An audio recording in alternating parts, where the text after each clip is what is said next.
नमस्कार, स्वागत है आपका 18 स्वदेश पर। आप देख रहे हैं क्लोजिंग कॉल। आपके साथ मैं हूं अभिषेक सत्यव्रतम और मेरे साथ हैं मेरे सहयोगी मानसी दवे और शरद दुबे। बाजार में आज लगातार तीसरे सत्र में गिरावट है और अगर आप देखेंगे तो पिछले 8 सत्र में सिर्फ 2 ट्रेडिंग सत्र ऐसे रहे हैं जब बाजार चला है। तो नतीजों को लेकर जो निराशा है बाजार में साफ झलक रही है और अब प्रेशर बनने की शुरुआत भी हो गई है। शुक्रवार को करीब करीब 1% के आसपास से गिरावट रही। आज फिर से बाजार में हम दबाव देख रहे हैं, आधे % से ज्यादा की नरमी है और निफ्टी और निफ्टी बैंक दोनों ने अपने क्रूशियल जो सपोर्ट लेवल है उसको इंट्राडे में ब्रेक किए हैं। क्या बाजार यहां से बड़ी गिरावट के लिए तैयार है? क्या नतीजे आगे भी बाजार में ज्यादा उत्साह भरने का काम नहीं करेंगे और एफआईज की जो दूरी है भारतीय बाजार से वो बढ़ती जाएगी? ये तमाम तनाव है बाजार के लिए जो परेशान करने का काम कर रहे हैं। लेकिन अगला 1.5 घंटा काफी ज्यादा एक्शन पैक्ड होने वाला है। इंडेक्स को लेकर आपकी हम कंप्लीट प्लानिंग करवाएंगे, आपको ट्रेड के लिए अच्छे शेयर बताएंगे, खबरों वाले शेयर्स होंगे, कुछ रिसर्च रिपोर्ट्स भी होंगी और ब्रोकरेजेस की जो रिपोर्ट्स हैं उस पर भी नजर डालेंगे, क्यूज भी होंगे।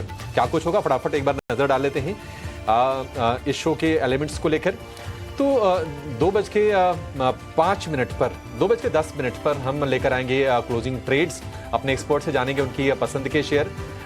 2:40 पर होगा ऑप्शंस के चैंपियन।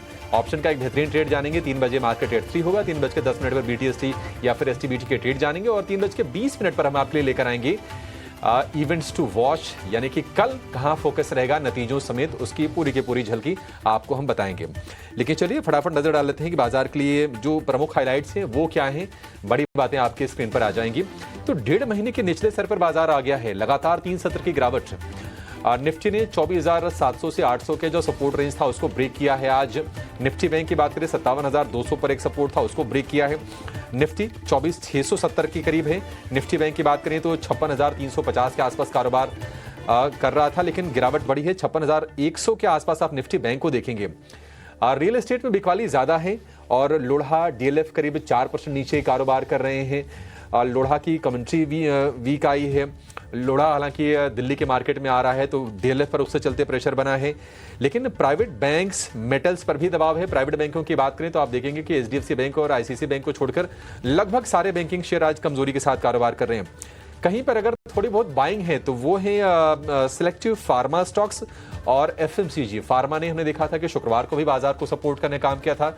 इकलौता सेगमेंट था जहां पर थोड़ी बहुत बाइंग हो रही थी और आज फार्मा को FMCG का साथ मिल रहा है। लेकिन FMCG में बहुत ही सिलेक्टिव काउंटर्स हैं जो आज बढ़त के साथ कारोबार कर रहे हैं। अदरवाइज बाजार की जो तस्वीर है आज के सत्र के लिए वो लाल ही दिखाई दे रही है।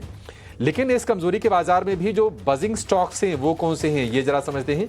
मानसी हमारे साथ तैयार हैं बिग बजर्स के लिस्ट के साथ। मानसी बताइए कहां पर आज ज्यादा एक्शन है बाजार में? अभिषेक, बस पॉजिटिव बस तो कम ही है बाजार में क्योंकि तनावग्रस्त स्थिति में है इस वक्त मार्केट।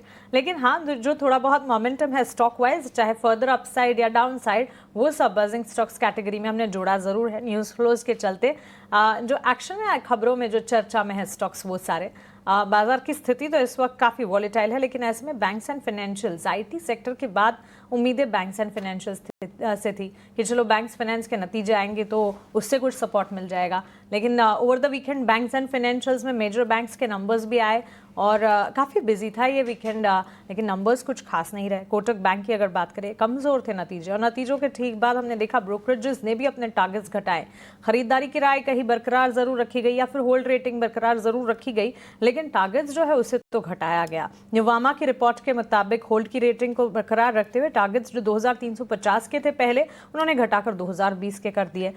मोतीलाल ओसवाल ने भी खरीदारी की राय तो रखी लेकिन टारगेट्स को घटाया 2500 से 2400। तो कन्वेक्शन बैंक्स एंड फाइनेंशियल्स पर भी ब्रोकरेजेस का कम आता हुआ दिखा और IT के बाद अब बैंक्स एंड फाइनेंशियल से जो उम्मीदें थी वहां भी शुरुआत कोई पॉजिटिव फिलहाल तो होती नजर नहीं आ रही है। इसके अलावा laboratory, in fact pharma, health care, diagnostic, hospital और लैब स्पेस जो है ये बाजार को लगातार संभालने का काम कर रहे हैं। इसी कड़ी में लॉरस लैब्स के स्टॉक्स पर एक नजर होनी चाहिए। 7% की तेजी, इतने बेहद कमजोर बाजार में भी, क्योंकि कंपनी के लिए खबर आई है और ये खबर जो है ये काम कर रही है। आंध्र प्रदेश सरकार से करीब 531 एकड़ जमीन जो है आवंटित की गई और अगले 8 साल में 5,630 करोड़ का निवेश 3 फेजेस में करने की तैयारी कर रहे हैं। इसके साथ साथ ब्रोकरेजेस के भी रिपोर्ट्स आए हैं। मोतीलाल ओसवाल ने जो टारगेट थे उसे रिवाइज किए हैं, खरीदारी की राय बरकरार रखते हुए पॉजिटिव अपसाइड रिवाइज टारगेट 860 पहले टारगेट थे, अब 970 के बताकर चल रहे हैं। और एंटी की रिपोर्ट का भी मानना है, पहले अपने 520 के टारगेट से बता रहे थे, पोजीशन होल्ड रेटिंग की ही रखी है, लेकिन 700 के टारगेट यानी कि टारगेट वहां पर भी उन्होंने भी रिवाइज और अपडेट कर दिए हैं। तो लॉरस लैब के लिए एक अच्छी खबर और ब्रोकरेजेस का भी बुलिश नजरिया। एम्फासिस पर नजर रखनी चाहिए। मॉर्गन स्टैनली की रिपोर्ट आई है, अपग्रेड टू ओवरवेट किया इन्होंने। टारगेट 2650 के पहले थे, 3500 के टारगेट से आग कर चल रहे हैं। एम्फासिस में इस रिपोर्ट के रैशनल क्या है, इस पर भी नजर रहेगी, लेकिन 3% की तेजी इस खबर के बाद, ब्रोकरेज बुलिश रिपोर्ट के बाद। सिर्फ मॉर्गन स्टैनली ही नहीं, जेफरीज की भी एक रिपोर्ट आई है, अपग्रेड टू बाय किया है, टारगेट बढ़ाए 2360 से 3100 के। सो क्लियरली एम्फासिस में पॉजिटिव ब्रोकरेजेस का असर है जो कि नजर आ रहा है। रियल एस्टेट में मैक्रोटेक डेवलपर्स और SBI card, Macrotech developers real estate में और दूसरा एसबीआई कार्ड, इन दोनों नतीजों के दम पर हम देख रहे हैं कमजोरी नजर आ रही है। 4-6% तक की बिकवाली यहां पर आप पाएंगे। आधार हाउसिंग फाइनेंस फोकस रेडार पर इसका जिक्र भी हमने किया था। दरअसल मीडिया रिपोर्ट्स की अगर माने तो अबू धाबी के शेख जो है वो आधार हाउसिंग में $200 मिलियन हिस्सेदारी खरीदने की तैयारी करने जा रहे हैं। सो न्यूज फ्लो है जिसका एक्शन है करीब 4-5% की तेजी के साथ स्टॉक्स ट्रेंड करते हुए। सो पॉजिटिव अपमूव आधार हाउसिंग फाइनेंस, एम्फासिस और लॉरस लैब्स में, लेकिन मैक्रोटेक, एसबीआई कार्ड्स और कोटक बैंक जैसे स्टॉक्स है जो कि बाजार को नीचे खींचने का काम कर रहे हैं। सो ओवरऑल बटा हुआ कामकाज, मार्केट के टेक्सचर की अगर बात करें, वीकनेस तो काफी है और जाहिर तौर पर जहां वीकनेस काफी है तो फिर स्ट्रैटेजी पर भी नजर होनी चाहिए। और एफएनओ मार्केट चेक की शुरुआत करते हुए अभिषेक, इस वक्त लेवल बेस्ड कामकाज की अगर बात करें, काफी चैलेंजिंग हो जाता है इसमें सपोर्ट और रेजिस्टेंस ढूंढना, क्योंकि हर हफ्ते बाजार में और ज्यादा गिरावट गहराती है और एंट्री अपॉर्चुनिटी इंडेक्स वाइज ढूंढे तो आखिर ढूंढे कहां। मानसी, बिल्कुल देखिए, काफ़ी टाइम के बाद हो रहा है कि लगातार दूसरे दिन निफ्टी आज 25,000 के नीचे बंद होगा। 18 जुलाई को हमने देखा था कि निफ्टी ने 25,000 के नीचे क्लोजिंग दी थी और ये फर्स्ट टाइम है कि लगातार 2 दिन 25,000 के नीचे बंद होगा। तो 1.5 महीने के निचले स्तर पर तो ऑलरेडी बाजार है और हम सुबह भी चर्चा कर रहे थे कि बाजार के यहाँ से चलने के लिए ना ट्रिगर्स का अभाव है, क्योंकि नतीजे अच्छे आए नहीं, एफआईज की खरीदारी हो नहीं रही है, ट्रेड डील को लेकर कुछ एक्साइटिंग न्यूज़ आई नहीं अमेरिका की तरफ से, बल्कि चिंता बढ़ रही है। देखिए, कई बार क्या होता है ना, जब थोड़े समय बीतता है ना, मान लीजिए ऑलरेडी आप अगर बीमार हो और आपको ठीक होने में अगर समय लगे ना, तो थोड़ी टेंशन बढ़ती है कि आखिर ऐसी क्या गड़बड़ है, ऐसी क्या चिंता हो रही है। तो ये चीज़ें हो रही हैं, मतलब बाजार में उसकी थोड़ी चिंताएं हावी हो रही हैं कि आखिर ट्रेड डील में इतना वक्त क्यों लग रहा है। 9 जुलाई की डेडलाइन से देखा जाए तो 20 दिन समय और बीत गया। अब तो 1 अगस्त की जो अल्टीमेट डेडलाइन है ट्रंप की तरफ से, उस डेडलाइन की तरफ हम बढ़ रहे हैं। तो बाजार में थोड़ी सी ना ये चिंता की स्थिति है। और जो 2 प्रमुख सेक्टर्स हैं, हमने देखा कि फाइनेंशियल्स के भी नतीजे ऐसे कोई रोबस्ट नहीं आए। आईटी की बात करें, आईटी से चिंताएं लगातार बढ़ती जा रही हैं। एक तरफ नेस्डेक रिकॉर्ड पर रिकॉर्ड बना रहा है, हमारी आईटी कंपनीज की अगर बात करें तो लगातार गिरावट वहां पर हो रही है। बैंकिंग में कोटक महिंद्रा बैंक के नतीजों ने आज मामला खराब करने का काम किया है। तो ये 2 बड़े धड़े हैं बाजार के। अगर यहाँ पर दिक्कत है तो फिर बाजार में प्रॉब्लम तो होती है। तो ये दिक्कत है। आप देखिए कि यूरोप में शुरुआत अच्छी हुई है, लेकिन भारतीय बाजार कमजोरी से उभरने में नाकाम हो रहे हैं और ये लगातार हो रहा है। तीसरा सत्र आज तो हो गया, तो चिंता बढ़ी है और स्ट्रक्चर निश्चित तौर पर थोड़ा सा वीक हुआ तो है। अब ये है कि 24,800 से लेकर 24,700 के जो सपोर्ट रेंज की बात सुबह कर रहे थे कि अगर इसके बीच में अगर टिक गया तो शायद अब रिकवरी की उम्मीद कीजिए। वो सपोर्ट भी टूटे इंट्राडे में। देखते हैं कि क्लोजिंग बेसिस पर क्या होता है। लेकिन अगर मान लीजिए निफ्टी अगर 24,500 के नीचे अगर फिसला ना, तो फिर आप 500 अंकों की और बड़ी गिरावट देखेंगे। फिर और सेलिंग यहां से इंटेंसिफाई हो जाएगी, क्योंकि सपोर्ट करने के लिए ना चीजें हैं नहीं, एक ही चीज सपोर्ट करेगी और वो हम कह रहे थे ना कि अर्निंग्स क्या ना आत्मा की तरह है, प्राणवायु है बाजार के लिए। अर्निंग को ही लेकर अगर तनाव होगा तो फिर तो वैल्यूएशन ऑलरेडी स्ट्रेच थे और हम मान के चल रहे थे कि वो जो स्ट्रेच वैल्यूएशन है ना उसको गैप करेगी अर्निंग्स अगर थोड़ी मजबूत आती है, सरप्राइजेस आते हैं। वो सरप्राइजेस आए नहीं, तो ये बाजार का थोड़ा मूड खराब हो रहा है निफ्टी के लिए। अब अगर हम रेजिस्टेंस की बात करें तो 24,800, हम सुबह भी इसकी बातचीत करते कि 24,800 रेजिस्टेंस होगा और 25,000 अब ये मजबूत रेजिस्टेंस बन जाएगा। 24,800 और 25,000। सलाह ये है कि पोजीशन हल्की रखनी चाहिए और किसी की अगर तेजी की पोजीशन है ना, तो अगर यहां से कोई उछाल आता है तो वहां से निकलने की कोशिश करनी चाहिए। सेल ऑन राइज का ये बाजार है, निश्चित तौर पर एग्जिट ऑन राइज आप ये कर सकते हैं। निफ्टी बैंक की बात करें तो वहां पर भी हम देख रहे हैं कि सेंटिमेंटल इंपैक्ट आ रहा है वहां से भी कोई फ्रेश तेजी नहीं हो रही है। आप अगर देखेंगे तो 12 में से 10 शेयर कमजोर हैं, सिर्फ एचडीएफसी बैंक और आईसीसी बैंक, वो लीडर भी हैं। अगर वो कमजोर होती तब तो आप निफ्टी में हो सकता है कि आज ही 56,000 के नीचे के स्तर देख रहे होते हैं, लेकिन वहां से थोड़ा सपोर्ट मिल रहा है।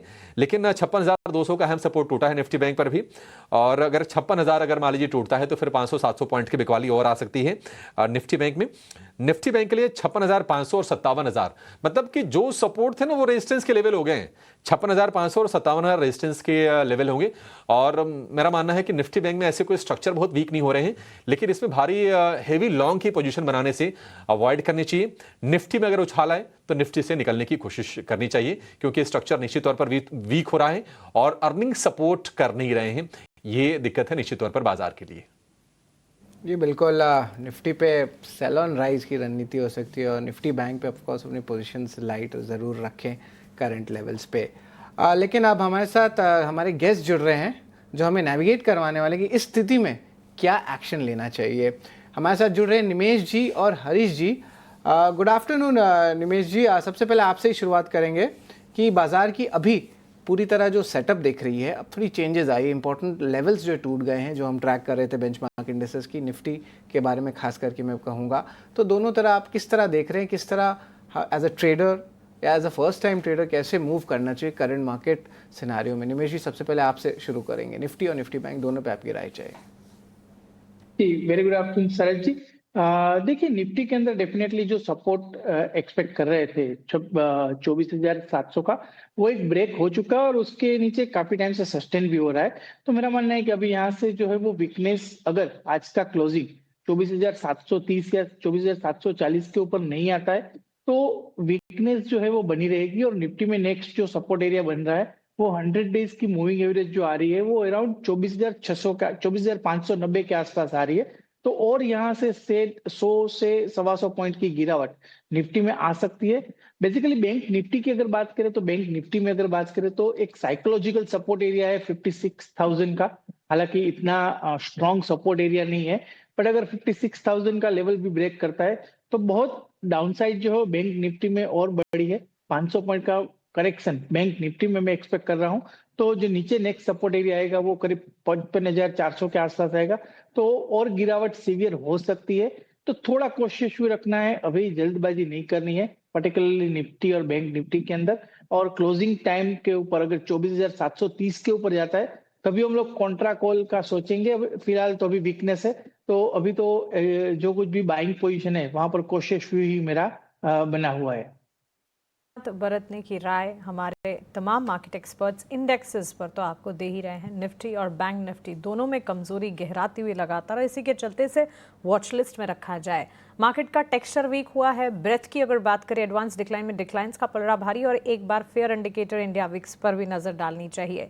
इंडिया विक्स में एक बड़ा स्पाइक नजर आया जो इन इटसेल्फ प्रमाण दे रहा है कि मार्केट में वॉलेटिलिटी कितनी बढ़ चुकी है, और इंडिया विक्स में स्पाइक का पाना एक बड़ा कंसर्न है। 8% की तेजी इस वक्त इंडिया विक्स में है। हाँ, हम 14 के नीचे कहते हैं कंफर्ट लेवल पर है, पर जहां हम इंडिया विक्स में लगातार कमजोरी का ट्रेंड देख रहे थे पिछले दिनों में, 10 तक के लेवल्स पर भी नीचे गया था, 10 के लेवल्स पर भी, इस वक्त 8% की तेजी है। तो इन इटसेल्फ ये हमें बयां करने के लिए काफी है कि मार्केट में वॉलेटिलिटी कितनी है। लेकिन चलिए, इस वॉलेटिलिटी में स्टॉक वाइज एक्शन कम नहीं है। इंडेक्सेस को वॉच लिस्ट में रखेंगे। मार्केट का टेक्सचर वीक है, लेकिन ट्रेडिंग आइडियाज हमारे एक्सपर्ट्स की तरफ से क्या है, क्लोजिंग ट्रेड्स में सीधा जानते हैं।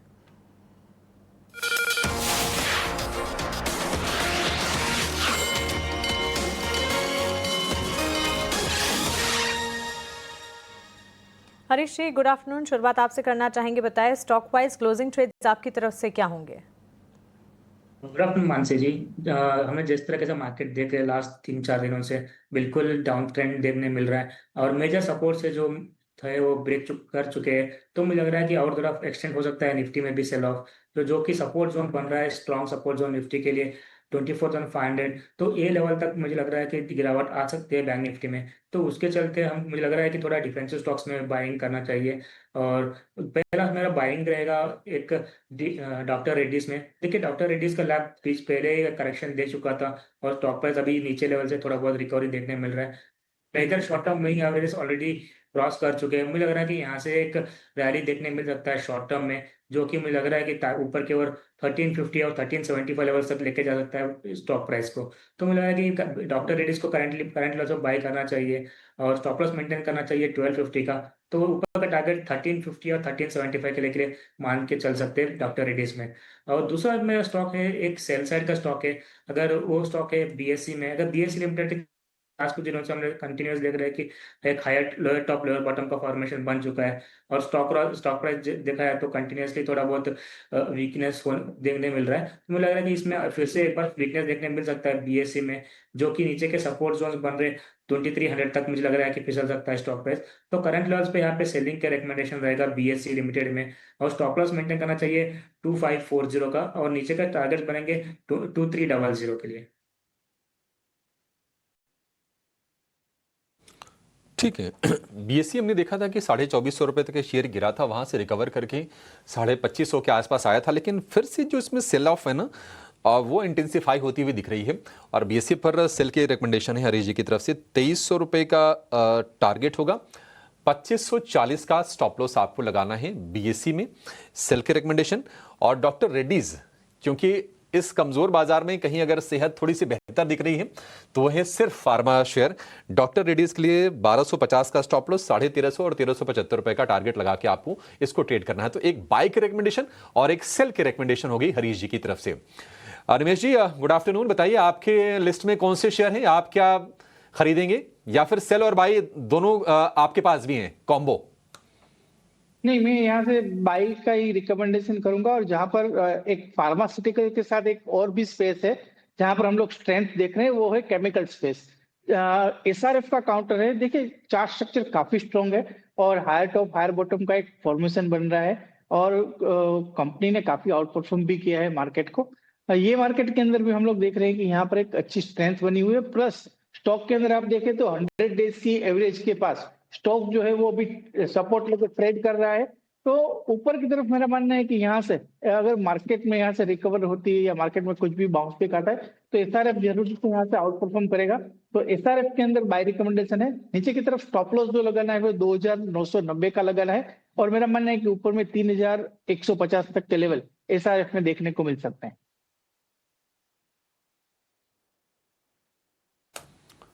ठीक है, स्टॉप लॉस 2990, टारगेट क्या बोला आपने निमेश जी, और क्या एक ही शेयर हो गया क्या आपका?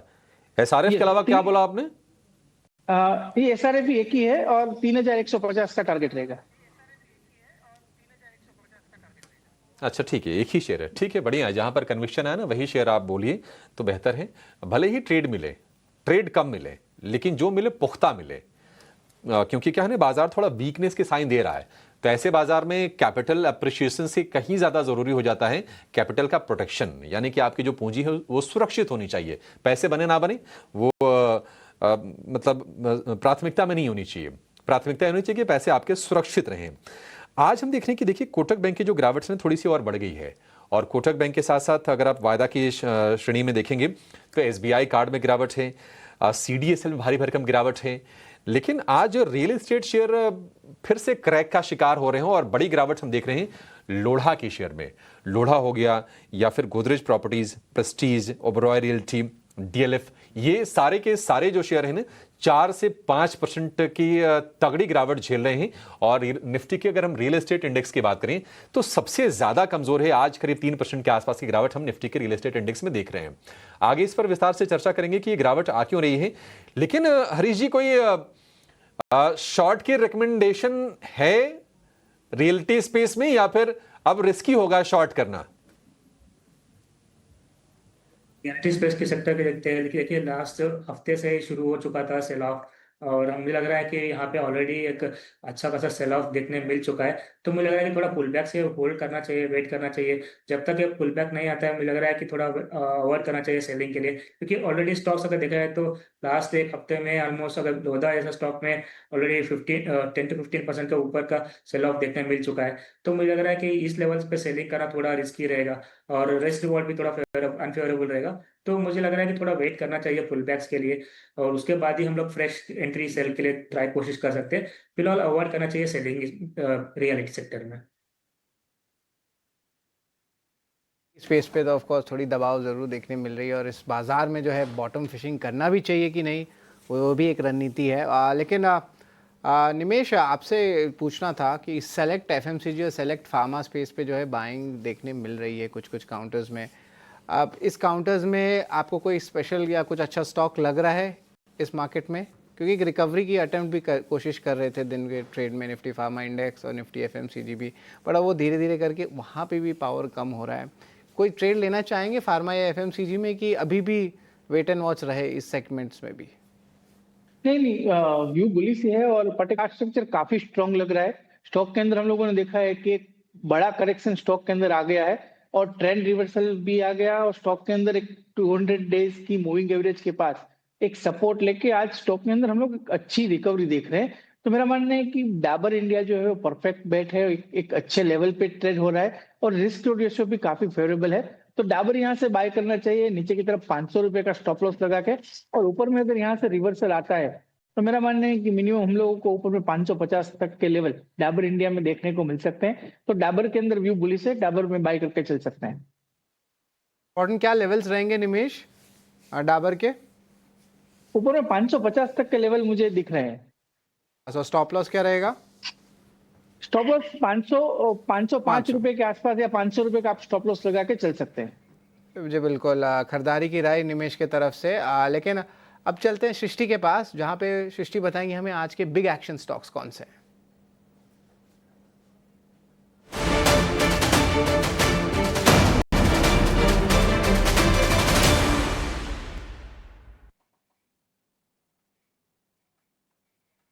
तो आज के बिग एक्शन काउंटर्स में ढेर सारे ऐसे स्टॉक्स हैं जहां पर नतीजों के दम पर एक्शन है, साथ ही साथ कई सारे न्यूज स्पेसिफिक स्टॉक्स भी हैं। चलिए शुरुआत करते हैं आईटी मेजर टीसीएस से, जहां पर सुबह से ही हम दबाव देख रहे हैं। अब देखेंगे तो टीसीएस ने ये अनाउंसमेंट ज़रूर की है कि वो अपने 2% अपने पूरे वर्कफोर्स से निकालेंगे। लगभग 12,000 एम्प्लॉयज़ की नौकरियां जो हैं आने वाले कुछ समय में जाती हुई दिखेंगी और इसके चलते स्टॉक में एक इम्पैक्ट इसलिए है क्योंकि कंसर्न्स ये हैं कि क्या ये डिमांड की वजह से हो रहा है कि डिमांड में थोड़ी सी सुस्ती है, क्या ये एआई की वजह से हो रहा है कि एआई अब लोगों की नौकरियां खा रहा है। और इसके लिए टीसीएस, ना ही सिर्फ टीसीएस बल्कि बाकी अन्य आईटी काउंटर्स में भी आज सुबह से ही दबाव है। इसके अलावा जो दूसरा काउंटर फोकस में है वो है आधार हाउसिंग, जहां पर कुछ मीडिया रिपोर्ट्स ये भी बता रही हैं कि एडीक्यू जो है कहीं ना कहीं यहाँ पर $200 मिलियन का स्टेक सेल सोच रहा है आधार हाउसिंग फाइनेंस में। इसको लेकर ये स्टॉक पर आज हम एक्शन देख रहे हैं।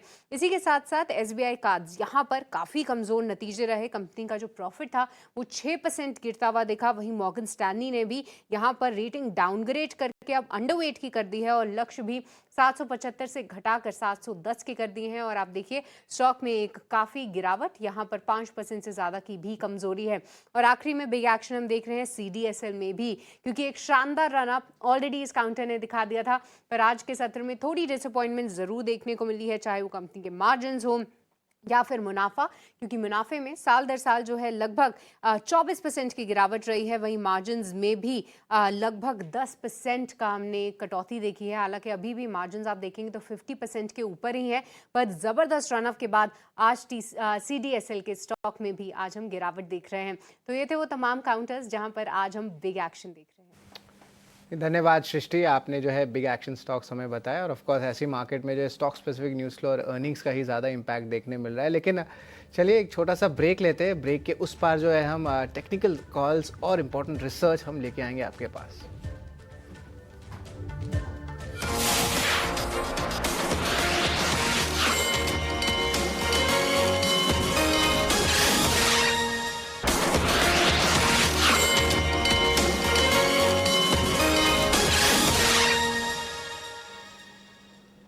ब्रेक के बाद स्वागत है आपका। आप देख रहे हैं क्लोजिंग कॉल और बाजार में चौतरफा इस वक्त बिकवाली का दबाव है। फार्मा कुछ हद तक मार्केट को संभालने की कोशिश करता हुआ और कंजम्पशन के स्पेस में भी थोड़ा बहुत मोमेंटम, लेकिन ऑल इन ऑल मार्केट का टेक्सचर काफ़ी वीक इस वक्त नज़र आ रहा है। ऐसे में टेक्निकल नज़रिया और साथ ही फंडामेंटल आउटलुक लगातार आपके लिए जानना बेहद ज़रूरी है। और ये तो इनफैक्ट समय है जब फंडामेंटली बाजार में आप अपने पोर्टफोलियो का गठन कर पाएँ। लेकिन कहाँ पर होनी चाहिए आपकी नज़र, कौन से स्क्रिप्ट्स और कौन से सेक्टर्स फोकस रेडार पर होने चाहिए, ये भी तो जानना है, और ये बताने के लिए लगातार हमारे टेक्निकल और फंडामेंटल एक्सपर्ट्स का जमावड़ा ईटी नाउ स्वदेश पर लगा रहता है। इसी कड़ी में राजेश अग्रवाल भी अब हमारे साथ जुड़ गए हैं। राजेश जी, गुड आफ्टरनून, स्वागत है आपका ईटी नाउ स्वदेश पर। आपका first take on the market. नए हफ्ते की शुरुआत उम्मीदें तो थी, लेकिन पिछले हफ्ते की ही तरह कमजोर शुरुआत इस वक्त नजर आ रही है। गुड आफ्टरनून मानसी जी, शरद जी, अभिषेक जी और बाकी भी जो फैन मित्रगण है सबको नमस्कार। आपने सही कहा, सुबह जब न्यूज आई कि यूरोपियन यूनियन की 15% टैरिफ डील हो गई है, जो कि बाजार ये मान के चल रहा था कि 30% होगी, तो एक बहुत पॉजिटिव उम्मीद जागी थी और उस कारण से थोड़ा ठीक ठाक खुला भी था। लेकिन पिछले 4 हफ्ते से जो लगातार गिरावट हो रही है बाजार में और उसी को कंटिन्यू करता हुआ फिर गिरावट देखने को मिली। कई कारण हैं। एक तो लगातार जो भारत के साथ डील होने वाली है उसमें जो डिले होता जा रहा है उसको लेकर के कंसर्न्स बने हुए हैं। दूसरे जून क्वार्टर्स के जो दिग्गज कंपनियों के नंबर आए वो उतने अच्छे नहीं आए। टैरिफ को लेकर अनसर्टेनिटी तो है ही और एफआई की लगातार सेलिंग चल रही है। अगर आप देखो तो सिर्फ जुलाई में करीब करीब 30,000 करोड़ के आसपास की सेलिंग एफआई ने कर ली है। ट्रम्प साहब की 1 तारीख की डेडलाइन नजदीक आती जा रही है और इस कारण से थोड़ी सी चिंता बढ़ती हुई नजर आ रही है। एफआई की तरफ से अभी अगर देखें तो वर्ल्ड ओवर जो स्लो डाउन चल रहा है, अभी हमने पिछले दिनों बजाज फाइनेंस की कमेंट्री भी देखी, वहां पे उन्होंने कहा कि स्लो डाउन चल रहा है। तो जब बजाज फाइनेंस जैसी कंपनी, दिग्गज कंपनियां ये कह रही हैं कि स्लो डाउन चल रहा है, तो एक चिंता तो सामने में आती ही है।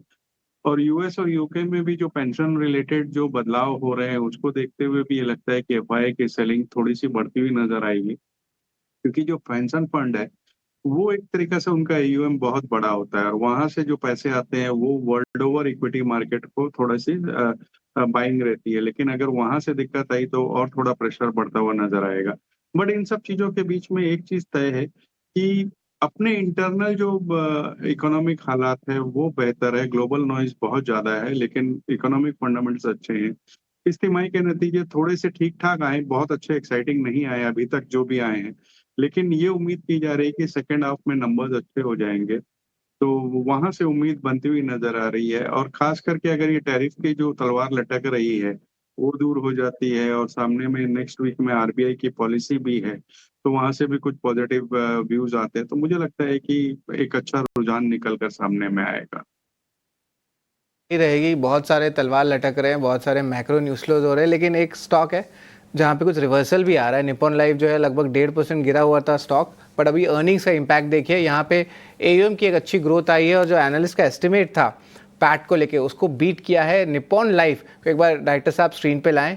स्टॉक पे एक रिकवरी भी आ रही है और इंटरेस्टिंगली कंपनी ने मार्केट शेयर गेंस भी इक्विटी सेगमेंट में जो है एक्सपेक्टेड है कि उन्होंने किया है। डायरेक्टर साहब का निप्पॉन लाइफ को स्क्रीन पे लाएं। कंसोलिडेटेड आय जो है यहाँ पे देखिए अच्छी ग्रोथ आई है, 20% के ऊपर का ग्रोथ जो इनिशियल देखने मिल रहा है। तो नंबर्स इनिशियली नेट जो है उतने ख़राब नहीं है। एएमसी स्पेस की अगर पूरी तरह बात करें तो एचडीएफसी एएमसी के नतीजे बहुत अच्छे आए थे। हालांकि निराशा नंबर्स जो है आपको देखने मिले थे यूटीआई एएमसी की तरफ से, लेकिन निप्पॉन लाइफ के जो इनिशियल नंबर्स आ रहे हैं, जो हेडलाइन नंबर्स हम देख रहे हैं, यहाँ पे स्ट्रेंथ दिखने मिल रहा है। ऑफकोर्स बाजार में जो है सेलिंग आई थी, इसके कारण सारे ही बीएफएसआई स्टॉक्स में कुछ सेगमेंट्स में जो है गिरावट देखने मिली, लेकिन एक रिकवरी जो है अगर आप इंट्राडे चार्ट दिखाए तो यहाँ पे आपको देखने मिलेगा निप्पॉन लाइफ के लगभग 1.5 से 2% की गिरावट थी, पर वहाँ से एक रिकवरी आ रही है। धीरे धीरे करके जो इंटरनल्स आएंगे उस पर हमारी नज़र रहेगी, लेकिन याद रखिए जो इक्विटी सेगमेंट है वहाँ पे अगर इसका मार्केट शेयर बढ़ता है, जिनकी इन्वेस्टर प्रेजेंटेशन थोड़ी देर में आने वाली है, तब स्टॉक पे और भी रिवर्सल देखने मिल सकती है। तो निप्पॉन लाइफ पे जो है ज़रूर नज़र रखें। और ऑफकोर्स एएमसी स्टॉक्स की बात करें मानसी, तो थोड़ी सी जो है आप कह सकते हैं लॉन्ग टर्म बेसिस पे है। जैसे ब्रोकिंग कंपनीज़ की और कैपिटल मार्केट की तो आप सीडीएसएल के नंबर्स देख ही लिए, तो Q1 प्रेशर में थे, लेकिन एएमसी स्टॉक्स की बात करें मानसी तो यहाँ पे अच्छी मोमेंटम देखने मिल सकती है। यूटीआई एएमसी का हाउलर नंबर था, लेकिन एचडीएफसी एएमसी और निप्पॉन लाइफ एएमसी का तो डिसेंट नंबर्स लग रहा है। एब्सोल्युटली, इनफैक्ट अगर आप देखेंगे करीब 1.5% की कमजोरी थी और नंबर्स क्योंकि अच्छे आए हैं, एवरेज एयूएम, कंसोलिडेटेड एबिटा के फ्रंट पर, मुनाफा, रेवेन्यू के फ्रंट पर, हर पैरामीटर पे नंबर्स में सालाना आधार पर मजबूती है। तो करेक्शन जो है वो कम हुआ है। इनफैक्ट 1.5% की गिरावट जहाँ थी इस वक्त अब आधे % की गिरावट, क्योंकि रिकवरी आ रही है स्टॉक में 805 के लेवल्स पर। रिजल्ट का इम्पैक्ट है जो कि रिफ्लेक्ट तो हो ही रहा है। निमेश, एक टेक निप्पॉन लाइफ पर आपसे जानना चाहेंगे। ऑफकोर्स मार्केट में इतनी कमजोरी हैं कि तुरंत प्रभाव से मजबूती की तरफ बढ़ना मुश्किल है, लेकिन बावजूद इसके देखिए गिरावट थमी है, एटलीस्ट कम हो रही है निपॉन लाइफ में। जी जरूर से मानसी, पर देखिए चार्ट स्ट्रक्चर एक स्टॉक के अंदर हम लोगों ने एक स्ट्रॉन्ग रनअप ऑलरेडी देख लिया था, और अगर बात करें तो 21 EM जो शॉर्ट टर्म मूविंग एवरेज है वो अराउंड 815 के आसपास आती है। तो मेरा मानना है कि जब तक 815 के ऊपर स्टॉक नहीं निकलता है तब तक थोड़ा कोशिश भी रखना चाहिए, क्योंकि कई बार हम लोग देखते हैं कि अच्छे रिजल्ट के बाद भी स्टॉक के अंदर जो है वो करेक्टिव मूव दिखता है, क्योंकि ऑलरेडी न्यूज है वो फैक्टर इन हो चुके हैं। तो अभी मेरा मानना है कि अभी रिजल्ट देखते ही तुरंत कूद नहीं जाना चाहिए। 815 तक का एक लेवल है, इंपॉर्टेंट लेवल है, वो उसको क्लोज आउट करिए, और अगर उसके ऊपर आज के दिन में क्लोज आता है तो हम लोग जो है वो निप्पॉन लाइफ के अंदर जो है वो बाय करके चलेंगे।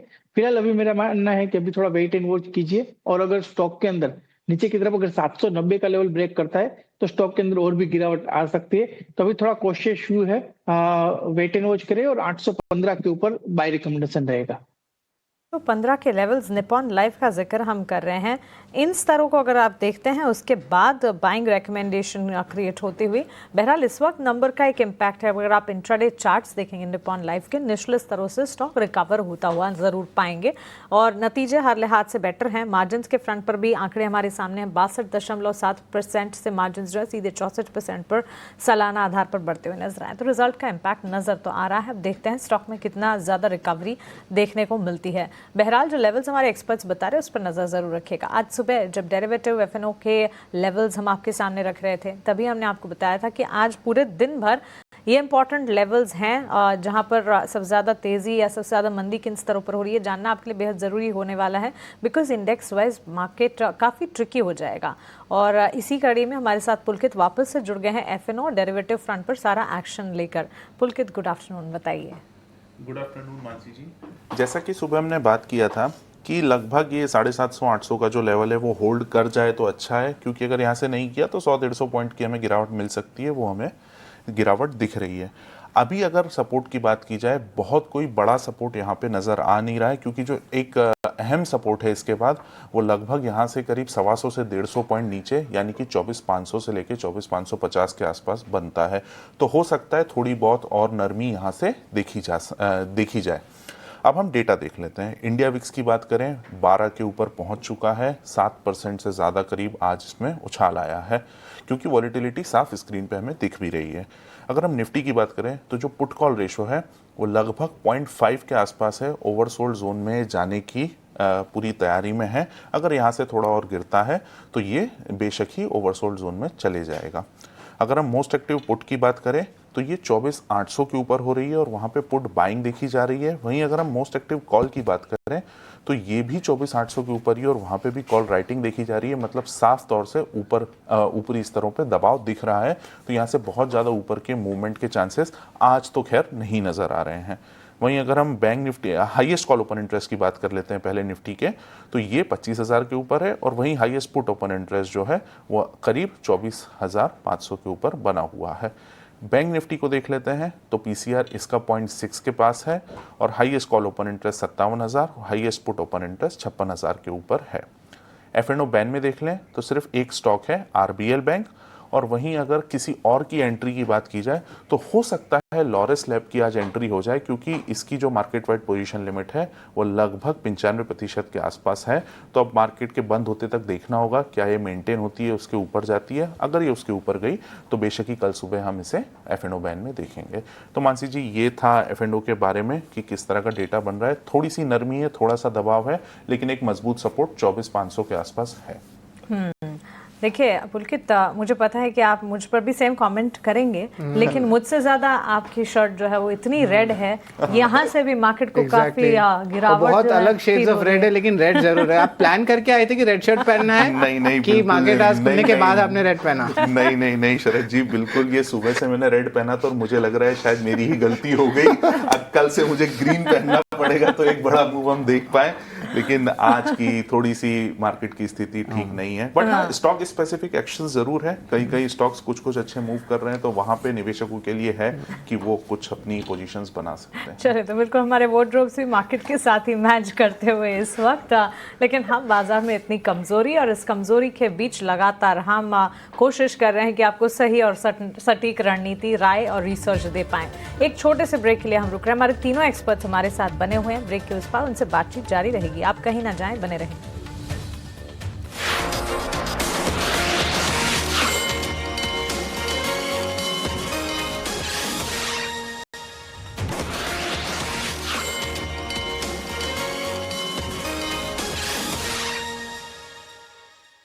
ब्रेक के बाद आपका फिर से स्वागत है क्लोजिंग कॉल में। बाजार में हम देखने की कोई रिकवरी नहीं आ रही है, बल्कि प्रेशर थोड़ा सा और बढ़ा है। निफ्टी हालांकि 24,700 के आसपास है, थोड़ी सी रिकवरी लोअर लेवल से आई है। और निफ्टी बैंक की जो कमजोरी है वो है करीब 350 अंकों के आसपास की। आज के सत्र में कोटक बैंक के बाद हम देख रहे हैं कि जहां पर प्रेशर है, आईटी वाले शेयर गिरावट के शिकार हो रहे हैं। और विप्रो करीब 3.5% नीचे है। टीसीएस की बात करें तो करीब 2% की गिरावट है। एचसीएल टेक में भी करीब 0.25% के आसपास की नरमी है। और उसकी वजह यह है कि टीसीएस ने अपने ग्लोबल वर्कफोर्स में 2% की कमी करने का फैसला किया है। और करीब 6 लाख एम्प्लॉयज़ हैं टीसीएस के ग्लोबली। सबसे बड़ी, अगर हम देखेंगे आईटी कंपनी में सबसे बड़ी एम्प्लॉयर है। और अब 2% यानी करीब 12,000 कर्मचारियों को निकालने का फैसला है। और ऐसा माना जा रहा है कि एआई एडॉप्शन के चलते नौकरियों पर तलवार लटक रही है और कंपनी अपनी कॉस्ट को भी ऑप्टिमाइज कर रही है। तो आगे के लिए संकेत क्या है? क्योंकि हम देख रहे हैं कि एक तरफ जहां नेस्डेक रिकॉर्ड हाइस पर जा रहा है, अब हमारी कंपनीज जो कि सर्विसेज वाली कंपनी ज़्यादा हैं, प्रोडक्ट वाली कंपनीज कम है, यहाँ पर मतलब बहुत लिमिटेड हैं। तो ये गिरावट की वजह बन रही है।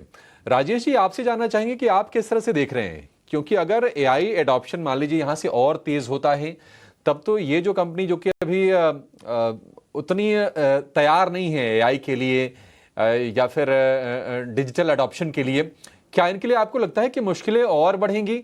और ये जो हम देख रहे हैं कि वर्कफोर्स में जो गिरावट आ रही है, शायद आगे चल के और बढ़े। ये आप किस तरह से देख रहे हैं पूरे सिनेरियो को?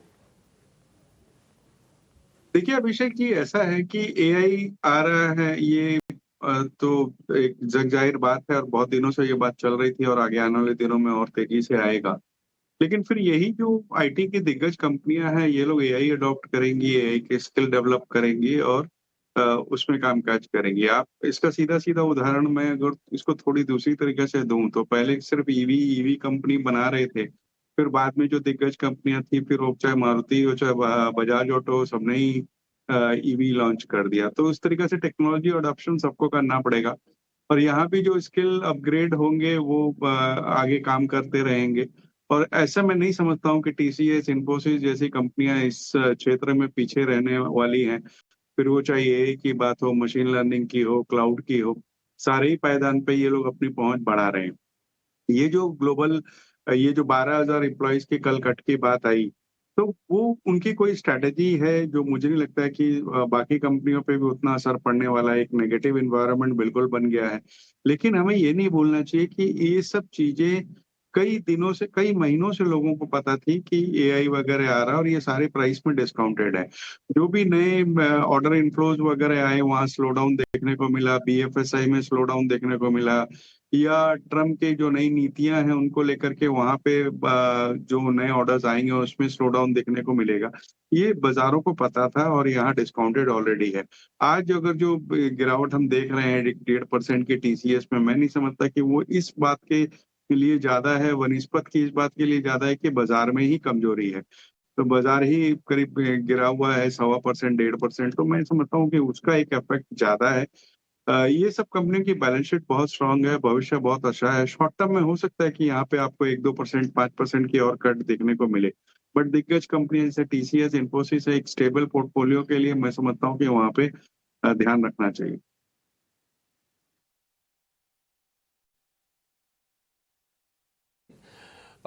टेक्नोलॉजिकल अपग्रेडेशन करेंगी, अपने आप को स्किल्ड करेंगे अपने कर्मचारियों को एआई के लिए, और अपॉर्चुनिटीज़ आएगी आगे इनमें। ठीक है, उम्मीद करके चलेंगे। लेकिन राजेश जी, स्वाभाविक से सवाल यह है ना कि देखिए, मुझे वो दौर याद है कि पता चला कि बेंच स्ट्रेंथ हुआ करती थी करीब करीब 50,000 1 लाख कंपनियों की, और क्वार्टरली हायरिंग भी इतनी गजब की होती थी, वो दौर तो निश्चित तौर पर थोड़ा पीछे छोड़ता हुआ दिख रहा है।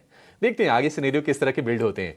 लेकिन चलिए, वक्त हो गया है आपको ये बताने का कि अगर आपको ऑप्शंस में पैसे बनाने हैं तो कौन सी स्ट्रेटजी आएगी आपके काम, लेकर आएंगे ऑप्शंस के चैंपियन को।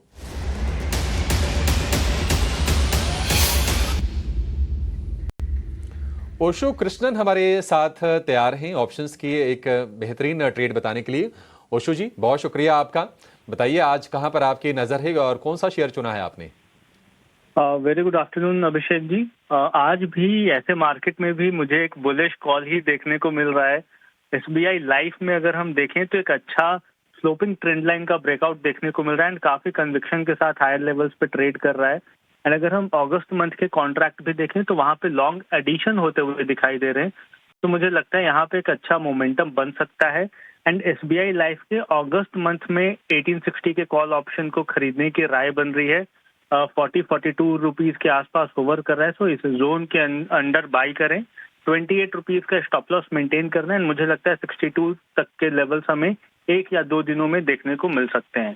तो पूरा ही ट्रेड सेटअप का जो मैक्सिमम रिस्क है वो नियरली 4500 का आ रहा है, और जो मैक्सिमम प्रॉफिट है टारगेट अचीव होने का वो नियरली 8250 के आसपास बनता हुआ दिखाई देगा। कि ओशो जी, आपने ऐसे बाजार में भी इतना अच्छा कॉल निकाल लिया। 1860 का कॉल ऑप्शन है और देखिए रिस्क रिवॉर्ड रेशियो भी इस स्ट्रैटेजी से 2:1 के लेवल्स पे ऑलमोस्ट आ रहा है। तो धन्यवाद ओशो जी, आपने एक अच्छी पिक जो है बताई है दर्शकों को। लेकिन वायदे बाजार में जब भी आप एक्शन लेते हैं अपने वित्तीय सलाहकार से जो है ज़रूर जो है पूछताछ करें। और एफ&ओ ट्रेडिंग में याद रखिए 10 में से 9 लोगों का नुकसान होता है, तो अपने चेक्स एंड बैलेंसेस ज़रूर रखें। लेकिन अब हमारे साथ जुड़ने वाले श्रीकांत चौहान। गुड आफ्टरनून श्रीकांत जी, बताएं आपके क्या रहेंगे आज के technical calls? Good afternoon everyone. तो देखिए, मुझे लग रहा है कि इस मार्केट में वैसे हमने एक बड़ा सेल ऑफ देखा है, और ये सेल ऑफ थमने का नाम नहीं ले रहा है, क्योंकि जो इंडिया विक्स है वो अभी भी 12-11 के आसपास पड़ा हुआ है, और पुट कॉल रेशियो जो है वो भी काफी नीचे आ चुका है। तो जब तक मार्केट स्टेबलाइज नहीं हो रहा है, जब तक मार्केट कोई रिवर्सल फॉर्मेशन नहीं बताता है, तब तक हमें लगता है कि ये गिरावट जारी रहेगी। और शायद एक फेज ऐसा भी आ सकता है कि जिसमें शायद कैपिचुलेशन हो मार्केट में, कोई एकदम से बिकॉज ऑफ सम रीजन कोई घबराहट आ सकती है शॉर्ट टर्म में। ऐसा नहीं लगता है कि 24,500 तोड़ देगा, लेकिन 24,500 तक मार्केट जा भी सकता है। ये उस सिनारियो में मार्केट फंसा हुआ है। स्टॉक स्पेसिफिक बात करें तो मुझे लग रहा है कि कैनरा बैंक के क्वार्टरली नंबर्स काफी अच्छे आए थे, और आज के दिन में भी उसमें काफी एक रेजिलिएंट एक्टिविटी हमें देखने मिल रही है।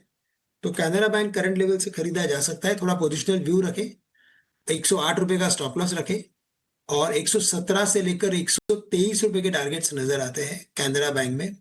साथ ही साथ मुझे लगता है कि ग्रासिम ये एक ऐसा स्टॉक है जिसे हम खरीद के चलने की राय रखेंगे, और ये भी स्टॉक अभी कुछ 2735-40 के करीब ट्रेड कर रहा है। लेकिन इसके ओवरऑल फॉर्मेशन को देखे तो पिछले 4 दिनों से मार्केट में गिरावट है, लेकिन ये स्टॉक 2700-2720 के करीब काफी स्टेबल और रिजिलियंट एक्टिविटी दिखा रहा है।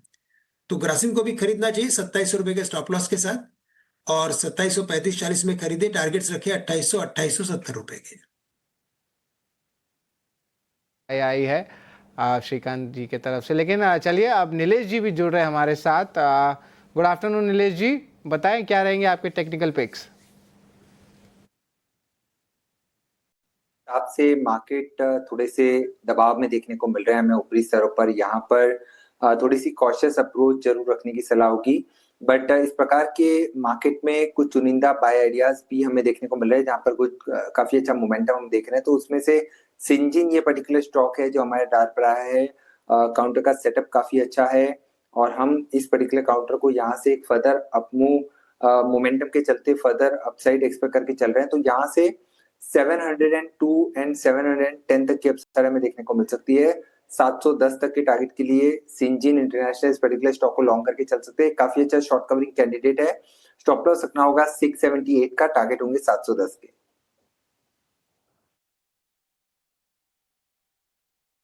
जिन इंटरनेशनल आज सुबह भी हमारे एक्सपर्ट के रेडार पर था। नीलेश जी की भी मोहर लगती हुई 1% की तेजी इस स्टॉक में हम मूव्स देख रहे हैं, वॉलेटाइल मार्केट एज वेल। लेकिन बाजार में चाहे स्थिति कितनी भी कमजोर या नाजुक क्यों ना हो, ईटी नाउ स्वदेश लगातार बाजार के जाने माने दिग्गजों की राय आपके बीच रखने की कोशिश ज़रूर करता है। और इसी कड़ी में बाजार के उतार चढ़ाव में कैसे बने स्थित प्रज्ञ, ये एनएससी और के एमडी और सीईओ आशीष चौहान की किताब का नाम है, जो अभी हाल ही में पब्लिश हुई है। आशीष चौहान से खास बातचीत की आयशा फरीदी ने। आइए हम आपको इस बातचीत का एक अंश सुनाते हैं।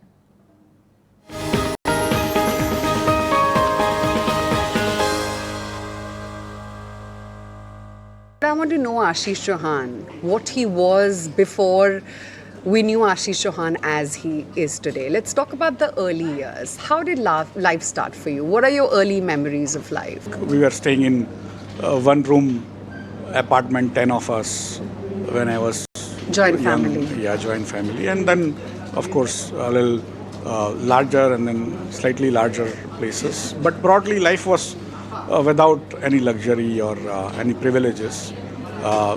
Whether we went to our village, which was even worse, but even in the city, which was better than the village. And so, and in some ways, of course, there are people even who did not have what we have. So you always felt aspired, and also you also felt thankful to God, right? So, and at some point, I wanted to be a monk. So, okay.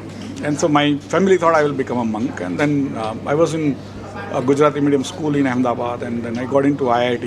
I was reasonably good in sort of getting good marks without studying much. And so I went into IIT, and there the struggle started more because I did not know English, and the medium instructions and also discussions were in English, and so it took me a long time. And in the meantime, I was trying to sort of find my feet where I came to Bombay. So I started organizing youth festivals where you did not require too much English to speak, especially if you worked as workers, right? So and so I became like a Swayam Sevak or a volunteer for Mood Indigos and Sports Fest and Film Fest and every type of institute activities. And some point in time, it became like I had to be in every event because I was so good at organizing things, and of course not worried too much about studies. So you could count on these guys to deliver. And so, and then later on I went to IIM. I studied, of course I thought I was not a good engineer, that's why I thought I will become a good manager. And then I went to IIM Calcutta to also in a way see how the communism works. But then I realized communism doesn't work much. And so that was an interesting experience of the theory and reality being very different. And then I was given a job at IDBI. That was my first job. In 91 I started with the princely salary of 3,000 rupees.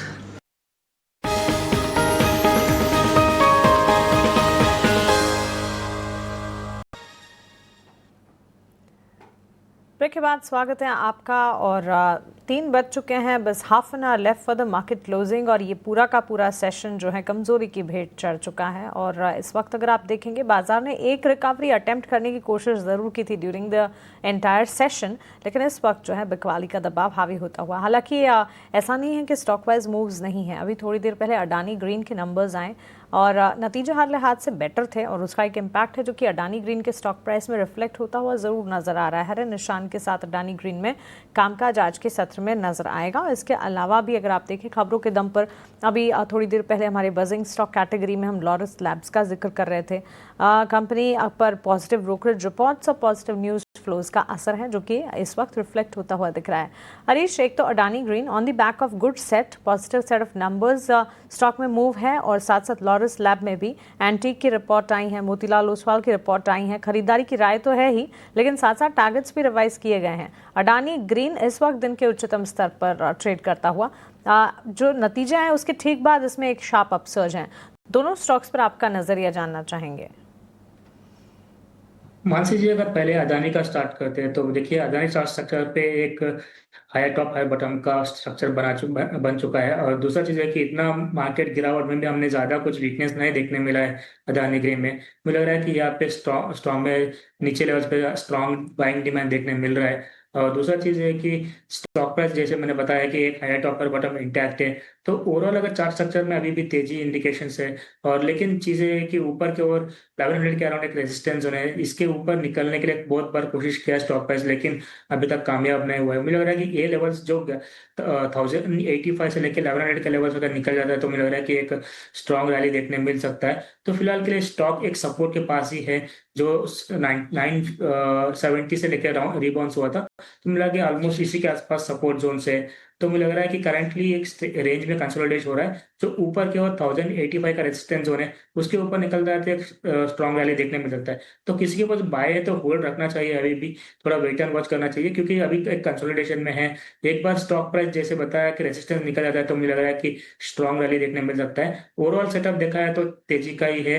और support zone की बात करते हैं 950 960 के around strong support जो है, तो इसके स्टॉक मेंटेन करके होल्ड रखना चाहिए। तो बाइंग के लिए कोई देखता है करंट लेवल्स पे, बिल्कुल बाइंग भी कोशिश कर सकते हैं करंट लेवल्स पे 950 का स्टॉप लॉस मेंटेन करके। ऊपर 1085 का एक इमीडिएट टारगेट्स बनेंगे, उसके ऊपर निकलता है तो मुझे लग रहा है कि एक स्ट्रॉन्ग रैली देखने मिल सकता है, जो कि 1100 के ऊपर 1100 के लेवल्स भी देखने मिल सकते हैं अदानी ग्रीन में। तो लेकिन जो भी है मुझे लग रहा है कि स्टिक स्टॉप लॉस मेंटेन करना चाहिए 950 का, और होल्ड रखना चाहिए अदानी ग्रीन में। और दूसरा स्टॉक में आते हैं तो लॉरस लैब। देखिए लॉरस लैब में हमने कुछ दिनों से लगातार रैली देखने मिल चुका है, और ऑलरेडी आज के ट्रेडिंग सेशन में भी देखा है तो ऑलमोस्ट 6% का गेंस देखने मिल रहा है। तो मुझे लग रहा है कि इसमें एक शानदार रैली ऑलरेडी देख चुके हैं हम लोग। मुझे लग रहा है कि थोड़ा प्रॉफिट बुकिंग भी देखने मिल सकता है स्टॉक में, क्योंकि जितना शार्प रैली हमें देखने मिला लास्ट 2-3 हफ्तों से, मुझे लग रहा है कि थोड़ा वेट एंड वॉच करना चाहिए। करंट लेवल पे बिल्कुल बाइंग नहीं अवॉइड करूंगा मैं फिलहाल के लिए। तो किसी के पास ऑलरेडी बाइंग है तो मुझे लग रहा है कि स्टॉप प्राइस रिवाइज करना चाहिए, और क्योंकि जिस तरीके से रैली ऑलरेडी देख चुके हैं मुझे लग रहा है कि करेक्शन भी बिल्कुल देखने मिल सकता है। तो उसके चलते मुझे लग रहा है कि स्टॉप लॉस रिवाइज करके होल्ड करना चाहिए। 820 का सपोर्ट जोन बना हुआ है अभी, तो 820 के सपोर्ट से बाइंग के लिए होल्ड रख सकते हैं, लेकिन स्टॉप लॉस की बिल्कुल स्ट्रिक्टली मेंटेन करना चाहिए, कि जिस तरीके से रैली देखने मिल रहा है अगर प्रॉफिट बुकिंग आता है तो मुझे लग रहा है कि ज्यादा डिप देखने मिल सकता है। तो 820 के स्टॉप के साथ मुझे लग रहा है कि होल्ड रख सकते हैं बाइंग के लिए। फ्रेश बाइंग के लिए मैं अवॉइड करूंगा लॉरस लैब्स में।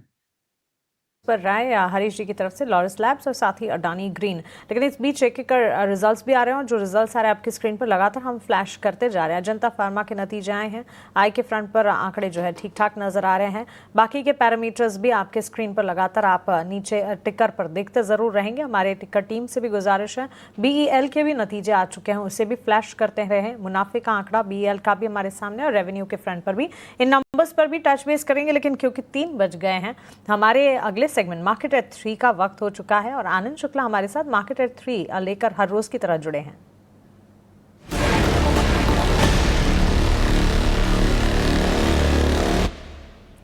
गुड आफ्टरनून आनंद, बताइए। जी गुड आफ्टरनून मानसी। 3 बजे तक के बाजार की तरफ देखें तो निफ्टी में 150 अंकों के आसपास की गिरावट दिख रही है, वहीं बैंक निफ्टी में 450 अंकों से ज़्यादा की गिरावट दिख रही है। और जो सेक्टर सबसे ज़्यादा गिरा है वो है रियल्टी का। रियल्टी शेयरों पर आज दबाव देखने को मिल रहा है। लोढ़ा का शेयर देखें 5% की गिरावट दिख रही है, वहीं गोदरेज प्रॉपर्टीज़ में 4.5% की गिरावट देखने को मिल रही है। साथ ही साथ DLF में भी 4% से ज़्यादा की गिरावट देखने को मिल रही है। वॉल्यूम कहाँ ज़्यादा है? लॉरस लैब्स दमदार नतीजे आए थे, 7% की अच्छी खासी तेज़ी देखने को मिल रही है, और औसत से 8 गुना ज़्यादा वॉल्यूम यहाँ देखने को मिल रहा है।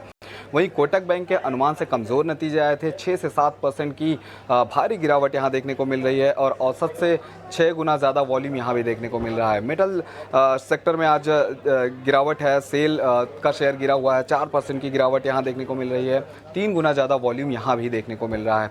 TT के प्रेस्टीज के नतीजे आए थे, मुनाफा देखें तो मुनाफा 20% के आसपास घटा है, लेकिन आय में बढ़ोतरी देखने को मिली है। 588 करोड़ से बढ़कर 609 करोड़ पहुंच गया है। ईयर ऑन ईयर बेसिस पे शेयर 1% ऊपर कारोबार करता नजर आ रहा है। अदानी ग्रीन के नतीजों की बात करें तो आय जो है 31% बढ़ी है ईयर ऑन ईयर बेसिस पे। साथ ही साथ कैश प्रॉफिट में 25% की बढ़ोतरी देखने को मिली है, और एनर्जी सेल्स में भी 42% की बढ़ोतरी देखने को मिली है। शेयर हरे निशान में कारोबार करता नजर आ रहा है। अंत में एक ब्रोकरेज रिपोर्ट की बात करेंगे। एम्फेसिस पर मॉर्गन स्टैनली की ब्रोकरेज रिपोर्ट आई है। इक्वल वेट से अपग्रेड करके अब ओवर वेट की रेटिंग दी है और लक्ष्य जो है उसे भी बढ़ा दिया है। लक्ष्य 2650 से बढ़ाकर 3500 का कर दिया है, यानी कि कुल मिलाकर बुलिश ब्रोकरेज रिपोर्ट है। इसी के चलते शेयर में 3% की अच्छी खासी तेज़ी देखने को मिल रही है। तो 3 बजे तक ये सभी अपडेट्स थे जिनकी वजह से इन सारे शेयरों में आज एक्शन देखने को मिल रहा है। सारे के सारे अपडेट्स के लिए, लेकिन इस बीच बीएल जो कि डिफेंस कंपनी है, रेलवे में भी इनका कारोबार है, बीएल के नंबर्स आ गए हैं और मुनाफे में 28% का बढ़िया जंप है। हालांकि शेयर अगर आप देखेंगे तो लगातार चौथे सत्र में आज गिरावट का शिकार हो रहा है। आज इंट्राडे में 383 रुपये तक शेयर गिरा, लेकिन अनुमान जो था 916 करोड़ रुपए का मुनाफे का, उसके मुकाबले अगर आप देखेंगे तो 969 करोड़ रुपए का मुनाफा पोस्ट किया है और ईयर ऑन ईयर इसमें करीब 28% का उछाल है। हालांकि आय की बात करें तो आय अनुमानित जो आय थी वो थी 4825 करोड़ रुपए की और आय आई है 4417 करोड़ रुपए की। तो सॉलिड कंपनी है, लेकिन ये है कि हाँ बीएल काफ़ी तेज़ रफ्तार से ये शेयर चला था और थोड़े वैल्यूएशंस भी इसके स्ट्रेच हुए थे और थोड़ी उसमें हम नरमी देख रहे हैं शेयर में। 390 रुपये के आसपास के भाव है। हमने 440 तक के आसपास के प्राइसेस देखे, रिकॉर्ड हाइस पर ये शेयर गया था। राजेश जी, भारत इलेक्ट्रॉनिक्स नंबर्स तो ठीक ही लग रहे हैं, इसके आय थोड़ी सी कमाई है अनुमान के मुकाबले, लेकिन शेयर थोड़ा सा करेक्ट हो भी गया है। जिनको नई एंट्री करनी हो, क्या आपके हिसाब से प्राइसेस ठीक हैं? किसी को 1.5 साल का नजरिया हो तो प्राइसेस बहुत अच्छे हैं और मैं समझता कि 1.5 साल का कोई नजरिया हो तो वहाँ पे कोई दिक्कत आएगी। हो सकता है कि शॉर्ट टर्म में बाजार के कारणों से हमने लगातार एफआई की सेलिंग और दूसरे कारण देखे हैं जिस कारण से पूरे बाजार में दबाव बना हुआ है। अदरवाइज अगर आप देखो तो मुनाफा अच्छा आया है, मार्जिन अच्छे हैं, ऑर्डर बुक लगातार बढ़ती हुई नजर आ रही है और जिस तरीके से सरकार का रवैया रहा है इंडिजिनाइजेशन ऑफ डिफेंस के प्रति, मुझे लगता है ये कुछ कंपनियां जो बीईएल है, बीईएमएल है, ये सब अग्रणी कंपनी है इस पूरे सेक्टर में और यहाँ पर बिल्कुल अगर किसी को डिफेंस में एक्सपोजर लेना हो तो मैं समझता हूँ ये गिरावट जो है वो एक मौका दे रही है आपको लंबी अवधि के लिए निवेश करने के लिए। मैं दोबारा कहना चाहूंगा शॉर्ट टर्म मीडियम टर्म में हो सकता है कि बाजार के कारणों से दबाव देखने को मिले, लेकिन अगर आपका लंबी अवधि का नजरिया है तो इस गिरावट का लाभ उठाएं और पूरा नहीं तो स्टैगर्ड भाव में खरीदारी करें।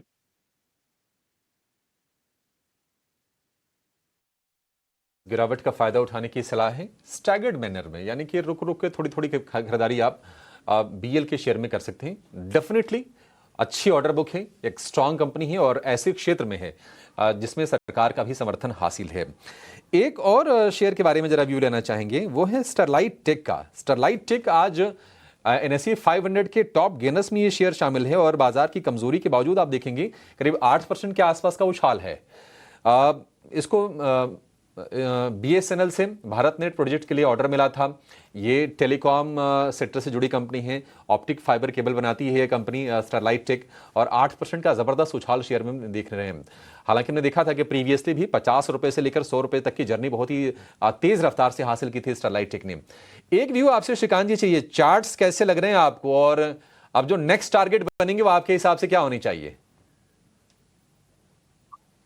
तो देखिए अभिषेक जी, जब भी ये स्टॉक में रिकवरी बनी है, ये रिकवरी जरा लंबी अवधि के लिए बनती है और तकरीबन 60-65 के करीब जब भी ये स्टॉक आता है तो उसमें एक बॉटमिंग आउट जैसा फॉर्मेशन भी बनता है।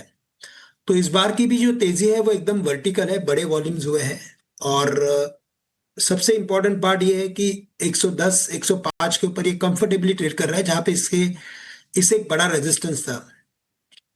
तो मुझे लगता है अभी ये स्टॉक कम से कम 145 से लेकर 150 रुपए तक जा सकता है।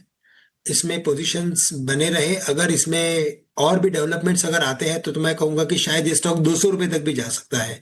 तो तेजी अच्छी बनी है और बेस्ड ऑन टेक्निकल्स तो हमें लगता है कि बिल्कुल अगर कोई भी वीकनेस अगर इसमें आती है, पकड़ लीजिए कि 120 रुपए तक, तो बिल्कुल इसमें खरीदारी का ट्रेंड या खरीदारी की पोजीशन बनाई जा सकती है।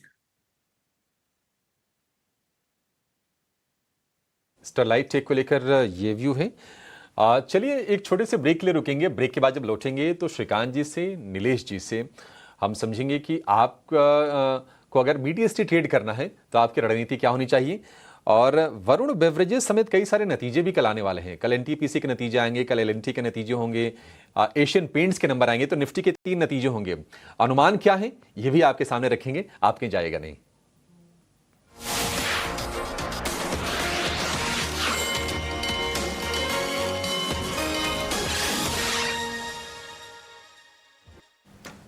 बिल्कुल, आपका स्वागत है आपका क्लोजिंग कॉल्स पे। और ऑफ कोर्स निफ्टी जो है अभी भी रिकवरी का जो अटेम्प्ट नहीं कर रही है, 24,700 के नीचे जो है लेवल्स देखने मिल रहे हैं। लेकिन अर्निंग्स पे जो है पूरी नज़र है और कल अहम निफ्टी अर्निंग्स आने वाले हैं। देश का सबसे बड़ा पेंट प्लेयर एशियन पेंट्स के जो है नतीजे आने वाले हैं और इसके सारे डिटेल्स, क्या प्रीव्यू रहेंगे, कैसे नतीजे रहने वाले, सारे डिटेल्स जो है रविंदर हमारे पास लेके आने वाले हैं। रविंदर, बताएं एशियन पेंट्स की क्या एक्सपेक्टेशंस है? जी बिल्कुल, एशियन पेंट जो है अपने Q1 FY26 का अर्निंग रिलीज़ करने जा रही है और स्ट्रीट जो है रेवेन्यू 8,898 करोड़ पर एस्टिमेट कर रहा है, जो कि फ्लैट है ईयर ऑन ईयर बेसिस। वहीं अगर बात करें पैट की, तो पैट में जो है इसमें 6% की इसमें डिक्लाइन देखने को मिल रही है ईयर ऑन ईयर बेसिस पर। और बात करें मार्जिन्स की, तो मार्जिन्स में भी यहाँ पे जो है 100 बेसिस पॉइंट का जो है डिक्लाइन देखने को मिल रहा है ईयर ऑन ईयर बेसिस पर। सो ओवरऑल जो है एक म्यूटेस्ट क्वार्टर जो है एशियन पेंट का स्ट्रीट एस्टिमेट कर रहा है। और अगर बात करें वॉल्यूम फ्रंट की, तो कंपनी का जो वॉल्यूम ग्रोथ है उसमें जो है 3.5 से 4% की ग्रोथ देखने को मिल सकती है। और कंपनी ने जो Q1 FY25 में जो एक्चुअल वॉल्यूम ग्रोथ था कंपनी का, वो 7% का था। वही एनालिस्ट जो है, जो कंपनी का B2B सेगमेंट है, उसकी जो ग्रोथ है वो डबल डिजिट पर देखने को मिल सकती है, प्रॉमिसिंग कैपिटल आउटले के चलते। और जो है ओवरऑल जो म्यूटेड साइड देखने को मिल रहा है, क्योंकि जो डिमांड इन्वायरमेंट है उसमें कोई भी मीनिंगफुल अपटिक देखने को नहीं मिल रहा है, स्पेशली इन अर्बन मार्केट्स, क्योंकि कंपनी का जो एक्सपोजर है, हाई एक्सपोजर है अर्बन मार्केट्स में, जिसके चलते एशियन पेंट का जो Q1 का जो क्वार्टर है वो म्यूटेड रह सकता है। और आगे चल के ये देखना रहेगा कि कंपनी की क्या मैनेजमेंट की जो कमेंट्री है वो क्या रहेगी, जो पेंट इंडस्ट्री में जो रिसेंट एक्विजिशन हुआ है उसके ऊपर क्या कमेंट्री रहेगी, डिमांड आउटलुक पर और ग्रॉस मार्जिन ट्रेंड्स पर। बिल्कुल, ओवरऑल देखें नतीजे के बारे में तो अनुमान जो उतना खास भी नहीं है, किस तरह कमेंट्री आती है कंपटीशन को लेके, ये बहुत इंपॉर्टेंट बात होगी। लेकिन निमेश, जाते जाते ज़रा एशियन पेंट्स पे आपकी राय लेना चाहता हूँ। आज देखें तो एक अच्छी रिकवरी जो है देखने मिल रही है, स्टॉक 1% ऊपर है, 2360 लेवल्स पे आ रहे हैं। किस तरह आप देख रहे हैं एशियन पेंट्स के चार्ट को? एशियन पेंट्स के ऊपर व्यू मेरा बुलिश है। और शरद जी, हम लोगों ने सुबह में मॉर्निंग ट्रेड में भी मेरा बाय रिकमेंडेशन था वो एशियन पेंट्स के ऊपर था। मेरा मानना है कि स्टॉक के अंदर काफी टाइम से एक कंसोलिडेट हो रहा है और वीकली चार्ट्स के ऊपर देखें तो double bottom kind of formation दिख रहा है। ये जो करेक्शन आया है रिसेंटली 2200 के लेवल से, मेरा मानना है कि एक अच्छा एंट्री पॉइंट है स्टॉक में। डेफिनेटली यहाँ से बाय बंद करना चाहिए। और ऊपर में मेरा मानना है कि स्टॉक में मीडियम टर्म के अंदर जो है वो 2450 से 2500 तक के लेवल देखने को मिल सकते हैं। तो व्यू मेरा बुलिश है। एशियन पेंट्स के अंदर मेरा बाय रिकमेंडेशन सुबह भी था और ये स्टांस कंटिन्यू है। अभी मैं बोल रहा हूँ कि एशियन पेंट्स को ये लेवल से भी बाय करके चलना चाहिए। अभी भी जो है खरीदारी की राय है, सुबह भी जो है निमेश जी ने बताया था एशियन पेंट्स पे जो है बने रहें और of course strict stop losses भी मेंटेन करें अगर आप ऑलरेडी होल्ड कर रहे हैं स्टॉक को। धन्यवाद निमेश जी, आप हमारे साथ जुड़े। लेकिन श्रीकांत जी, आपसे पूछना था, आपके कोई STBT BTST ट्रेड्स हैं क्या अभी? तो देखिए, वैसे मार्केट में आज काफी बड़ी हमें गिरावट दिख रही है और ब्रॉड बेस गिरावट है। ऐसे केस में हमें लगता है BTST के बेसिस पे कोई STBT वाला अगर स्टॉक लेके जाते हैं तो वो शायद फायदेमंद हो सकता है। एंजल वन, ये एक स्टॉक ऐसा है कि जो 2604 2605 के करीब ट्रेड कर रहा है। हमें लगता है इसमें सेंटीमेंट के साथ साथ ओवरऑल टेक्निकल ब्रेकआउट भी नजर आ रहा है और ये स्टॉक कम से कम 2600 के करीब अभी जो चल रहा है वो 2500 या 2450 तक भी आ सकता है। तो करंट लेवल से 2604 2600 के रेंज में एंजल वन को बेचे, स्टॉप लॉस यहाँ पे रखे 2650 रुपए का और टारगेट्स रखे 2475 रुपए के। 2475 के टारगेट्स नजर आते हैं एंजल वन में। तो एंजल वन पे भी जो है नज़र रहने वाली है हमारी। और नीलेश, आपके क्या रहेंगे BTST ट्रेड्स या STBT अगर आज के आपको लग रहा है तो? एक स्टॉक खरीदारी के रडार पर आया है, वो है इंश्योरेंस स्पेस से SBI लाइफ। हम इंश्योरेंस स्पेस में वैसे ही एक काफी अच्छा पॉजिटिव मोमेंटम देख रहे हैं। और insurance being a defensive, I think market की गिरावट के विपरीत यहाँ पे थोड़ा बहुत हमें आउट परफॉर्मेंस ऑलरेडी देखने को मिल रहा है। तो एसबीआई लाइफ इस पर्टिकुलर स्टॉक में लॉन्ग पोजीशन बना के जा सकते हैं। थोड़ा भी अगर पुल बैक मार्केट में आता है तो ये पर्टिकुलर काउंटर यहाँ से 1875 से 1890 तक का मूव दिखा सकता है। 1820 के स्टॉप लॉस से एसबीआई लाइफ को लॉन्ग करने की सलाह होगी।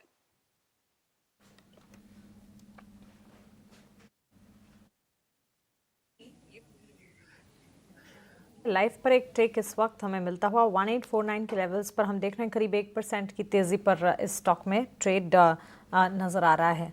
इसके अलावा अगर आप स्टॉक स्पेसिफिक मोमेंटम की बात करें, अभी थोड़ी देर पहले कुछ स्टॉक्स का जिक्र भी हम कर रहे थे और लगातार हमारे एक्सपर्ट्स के पॉजिटिव रेडार पर भी ये स्टॉक्स है ज़रूर। काफ़ी ट्रिकी मार्केट है, लेकिन ऐसे में चुनिंदा प्लेयर्स पर नज़र ज़रूर रखनी चाहिए। बैंक्स एंड फाइनेंशियल्स के पॉकेट्स हैं, फार्मा, एफएमसीजी, ऑटोमोबाइल स्पेस भी हैं। और राजेश जी, एक टेक आपसे ऑटो सेक्टर पर भी जानना चाहेंगे। अभी या कुछ ही दिनों में ऑटो बिक्री के आंकड़े भी आते हुए दिखेंगे और ये जो टैरिफ इम्प्लीकेशन है ग्लोबल फ्रंट पर ऑटोमोबाइल सेक्टर पर इम्पैक्ट पड़ेगा, लेकिन डोमेस्टिक फ्रंट पर भी क्या ट्रिगर्स डेवलप होते हुए ऑटो सेक्टर के लिए नज़र आ रहे हैं? क्योंकि टैरिफ इम्प्लीकेशंस की जहां हम बात कर रहे हैं, इन पर्टिकुलर अभी एफटीए अग्रीमेंट भी साइन होता दिखा। ये सारी चीज़ें हैं जो कि ऑटोमोबाइल सेक्टर में कहीं ना कहीं डिस्कशन का चर्चा का विषय ज़रूर बनी रही। ऑटो स्पेस पर ऑल इन ऑल आपका टेक क्या है? स्पेस देखा जाए ना, तो अगर आप महीने दर महीने बिक्री के आंकड़े देखो तो कई महीने में थोड़ा सा फ्लैट आया है। पिछले महीने भी अगर आप देखेंगे तो मिक्स ट्रेंड था, कुछ पॉकेट्स में अच्छी बिक्री आई थी। इस महीने भी कोई बहुत ज्यादा हम उम्मीद लेकर नहीं चल रहे हैं कि बहुत एक्साइटिंग नंबर आएंगे, मिक्स ट्रेंड्स आएगा। बट आगे जाते हुए जैसे नेक्स्ट 2-3 महीने में अगर आप देखो तो त्योहारी सीजन चालू हो जाएगा। इस बार दिवाली भी जल्दी है, अक्टूबर में ही है, तो वो त्योहारी सीजन चालू हो जाएगा, फिर शादियों का सीजन चालू हो जाएगा। उन सब चीजों के मद्देनजर मुझे लगता है कि जो नेगेटिव न्यूज थी ऑलरेडी डिस्काउंटेड है और आगे आने वाले दिनों में अच्छे नंबर्स की उम्मीद की जा सकती है। बिक्री के आंकड़े की बात करूं तो, और वैल्यूएशन के लिहाज से भी कहा जाए तो हमें लगता है कि बावजूद इसके कि मारुति ने अपने मार्केट शेयर को थोड़ा लूज किया है दूसरे जो नए एंट्रेंट्स हैं उनके सामने, चाहे वो किया हो या एमजी हो, लेकिन फिर भी आज की डेट में भी पैसेंजर व्हीकल में मार्केट लीडर है और जो नए लॉन्चेस वगैरह किए गए हैं उन सब चीजों को बाजार ने बहुत अच्छी तरीके से लिया है। मैं समझता हूँ मारुति पे नजर रखनी चाहिए। से 2 व्हीलर्स में बजाज ऑटो हमारी पहली पसंद रहेगी, न केवल इस वजह करके कि डोमेस्टिक मार्केट उनका अच्छा है, बल्कि जो इंटरनेशनल मार्केट्स को केटर कर रहे हैं वहां भी उनकी अच्छी बढ़त बनी हुई है। 3 व्हीलर्स में भी अच्छी बढ़त बनी हुई है और जो ईवी स्पेस में भी उनके नए लॉन्चेस हुए हैं वो भी बहुत अच्छे तरीके से लिए हुए हैं। लेकिन इन सब चीजों को अगर इन दोनों को अगर छोड़ दिया जाए तो तीसरी कंपनी जो हमारे रडार पे कई क्वार्टर्स से रही है वो हुंडई की रही है। बावजूद अच्छी पकड़ के, बावजूद इस बात के कि उनकी एसयूवी में लीडरशिप है क्रेटा को लेकर के, और जो ईवी क्रेटा की लॉन्च की गई है वो भी बाजार ने बहुत अच्छे तरीके से ली है। स्टॉक ने कुछ करके नहीं दिया है। वैल्यूएशन अच्छे हैं, जो केपेक्स उनका बन हुआ है वो बहुत तेजी से पकड़ रहा है, जो नए प्लांट उन्होंने लिए वो अच्छे हैं। मैं समझता हूँ हुंडई पे नजर रखनी चाहिए और कम से कम 2400 के टारगेट इसमें आने वाले 9 से 12 महीना में बिल्कुल हो सकते हैं। तो कोई भी गिरावट आए हुंडई में खरीदारी की सलाह रहेगी।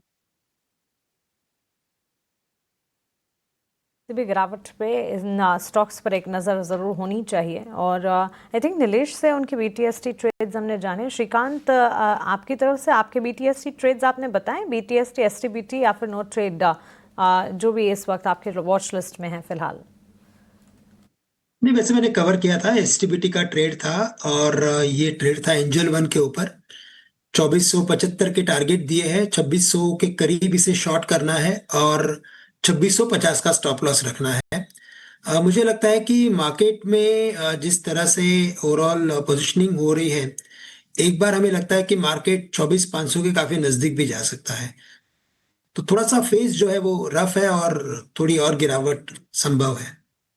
गिरावट संभव है, इसी के चलते एसटीबीटी ट्रेड भी अब एक्सपर्ट्स की तरफ से लगातार आते हुए नजर आ रहे हैं। मार्केट में काफ़ी हद तक कॉशन प्रैक्टिस करने की राय जिन स्पेसेस में कामकाज हो रहा है उन पर भी इस वक्त एक्सपर्ट की तरफ से मिलती हुई। नीलेश जी, मैक्स हेल्थ केयर के चार्ट्स को एक बार देखें, जहां हम देख रहे हैं फार्मा स्पेस में मूव है, एक्शन है। हेल्थ केयर स्टॉक्स में मैक्स हेल्थ केयर काफ़ी समय पहले से ही ब्रोकरेजेस के पॉजिटिव रेडार पर रहा। आज के सत्र में हम देख रहे हैं अच्छी शुरुआत करने के बाद गेंस थोड़े फ्रिजल आउट हुए। इस वक्त 2% की गिरावट जरूर है, लेकिन 1255 के स्तर पर है। ब्रोकरेजेस की माने तो 1400 तक के लेवल्स भी नजर आ सकते हैं। कोई टेक आपका बनता है मैक्स हेल्थ केयर के चार्ट्स पर? जी देखिए, फार्मा और हेल्थ केयर स्पेस काफी अच्छा नजर आ रहा है। पिछले कुछ दिनों से लगातार यहाँ पे हम स्ट्रेंथ देख रहे हैं। स्ट्रक्चर पॉजिटिव है और ये जो मोमेंटम है थोड़ा सा यहाँ से कंटिन्यू होता हुआ नजर आ सकता है। मैक्स हेल्थ में ऊपरी स्तरों पर थोड़ा पुल बैक के पर्सपेक्टिव से भी देखें तो यहाँ से 1280 1300 तक का मूव हमें देखने को मिल सकता है। तो यहाँ पर purely from a short term perspective एक पुल बैक ट्रेड के लिहाज से इस पर्टिकुलर काउंटर को लॉन्ग ट्रेड लेके चल सकते हैं। पोजिशनल थोड़ा नजरिया रखे तो बेहतर होगा। 1200 का स्टॉप लॉस होगा, 1300 और 1320 के पोजिशनल टारगेट होंगे।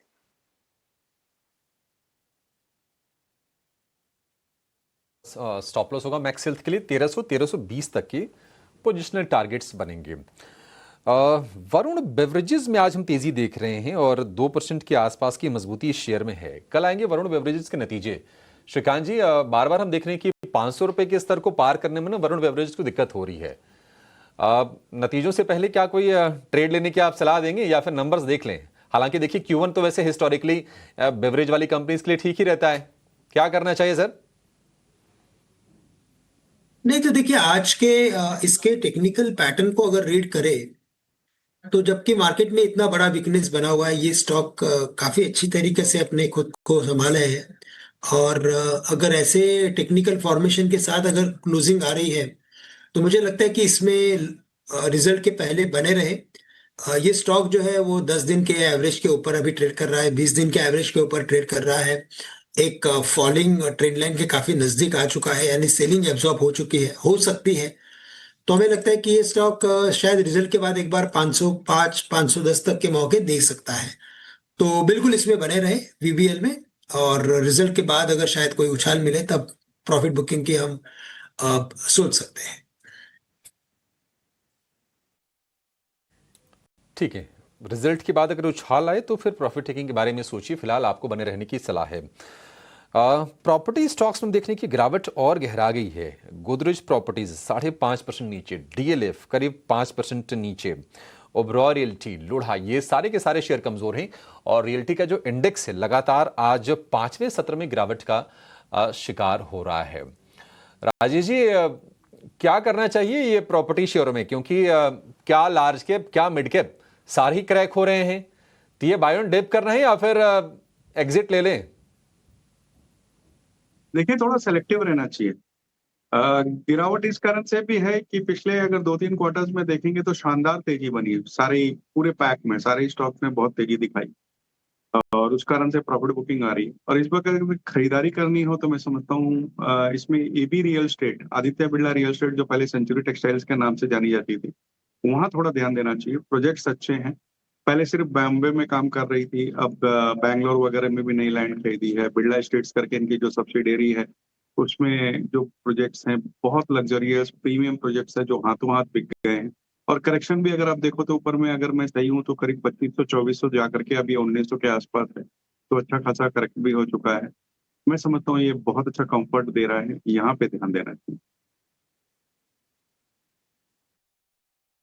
आदित्य बिरला रियल एस्टेट पर आप फोकस करके चल सकते हैं। 3% की गिरावट है, लेकिन एक बढ़िया आपके लिए रिस्क रिवॉर्ड प्रोस्पेक्ट बन सकता है। करीब 1950 रुपए के भाव हैं। 3% के आसपास की गिरावट हम शेयर में देख रहे हैं। चलिए क्लोजिंग की तरफ बढ़ेंगे। थोड़ी निराशा हुई है आज के सत्र को लेकर, क्योंकि उम्मीद ऐसी नहीं थी कि आज फिर से बाजार गिरावट का शिकार होगा। ऐसा लग रहा था कि नहीं, 2 दिन की जो करेक्शन आए हैं बाजार उसे उभरने की कोशिश करेगा। टैरिफ को लेकर खबरें अच्छी आई थी। अमेरिका और ईयू के बीच में सहमति बनी थी 15% टैरिफ को लेकर, लेकिन ग्लोबल जो भी इवेंट्स है ना, ऐसा लग रहा है कि बाजार उनको भूल चुका है। चाहे वो टैरिफ को लेकर हो, चाहे वो नेस्डेक की तेजी हो, बाजार पूरी तरह से दरकिनार कर रहा है और अपने अर्निंग्स को ध्यान में रख के, अपने जो एफआईज की डेटा वगैरह को ध्यान में देख के बाजार रिएक्शन दे रहा है। और एफआईज की बिकवाली लगातार चल रही है और बाजार भी आज लगातार तीसरे सत्र में गिरावट का शिकार हुआ है। 157 अंक गिरकर 24,700 का एक जो सपोर्ट था, हमने 24,700 800 के सपोर्ट की बात की थी, उसको बाजार ने ब्रेक किया है। उसके नीचे ही क्लोजिंग होने जा रही है। और निफ्टी बैंक ने 56,200 के सपोर्ट को ब्रेक किया है। अब 56,000 के आसपास आप ट्रेड होते हुए देखेंगे। 450 अंकों के आसपास की गिरावट है। आज भी वही ट्रेंड रहा जो हमने देखा था शुक्रवार को। सेक्टर्स की बात करें तो आज सिर्फ फार्मा सेक्टर और साथ साथ एफएमसीजी सेक्टर, ये दो सेक्टर जहां पर थोड़ी बहुत तेजी रही, 0.25% से लेकर आधे % के आसपास की तेजी रही। अदरवाइज सारे के सारे सेक्टर्स की पिटाई हुई है और सबसे ज्यादा कमजोर हुआ है रियल एस्टेट का खेमा। 4% के आसपास की गिरावट आज के सत्र में हमने देखी है। और इसके अलावा प्राइवेट बैंक हो गए, मेटल हो गया, इंफ्रा, रियल एस्टेट, इंफ्रा, ये सारे के सारे सेगमेंट आज गिरावट के शिकार हुए हैं। प्रॉपर्टी स्टॉक्स में भारी correction, Godrej properties, Oberoi realty, Lodha, DLF सारे के सारे टूटे हैं। लेकिन निफ्टी का टॉप लूजर रहा है कोटक बैंक। कमजोर नतीजों के बाद 7.5% ये शेयर टूटा। और बजाज फाइनेंस में आज फिर से हमने कमजोरी देखी है 0.25% की, यानी कि शुक्रवार की गिरावट और आज फिर से 0.25% की गिरावट। ये 900 रुपए के नीचे गिरने के बाद और ज्यादा कमजोर हो रहा है बजाज फाइनेंस का शेयर। लेकिन श्रीराम फाइनेंस में आज हमने तेजी देखी।